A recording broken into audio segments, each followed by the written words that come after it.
What up, First Free Student Ministries? Jeremy here with the number 3 Q&A for our Doctrine series. This one comes from an anonymous student in high school. They ask this: why would we think so highly of God and Christ's sacrifice when both knew that after a period of time, a manger, cross, empty tomb, all could be restored? Hey, good question. I hadn't thought of that before. I have 3 thoughts. Thought number 1.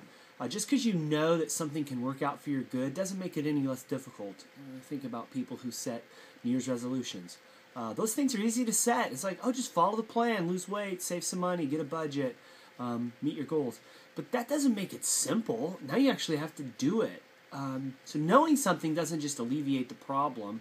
Consider this from Hebrews 4:15 and 16. For we don't have a high priest who is unable to sympathize with our weaknesses, but one who in every respect has been tempted as we are, yet without sin.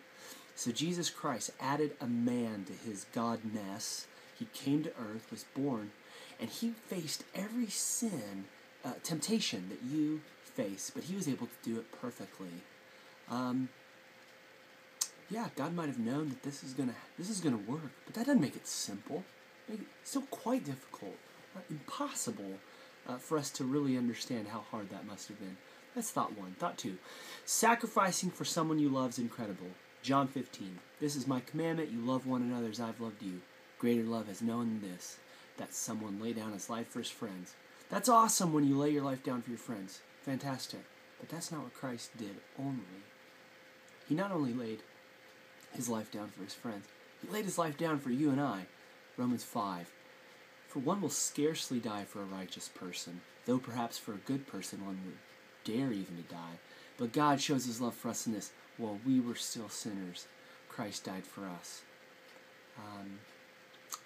Christ is on the cross, people mocking him, telling him, come down, you said you could rebuild the temple. Show me what you're made of here. I thought you said you were the Christ, Son of God, do something.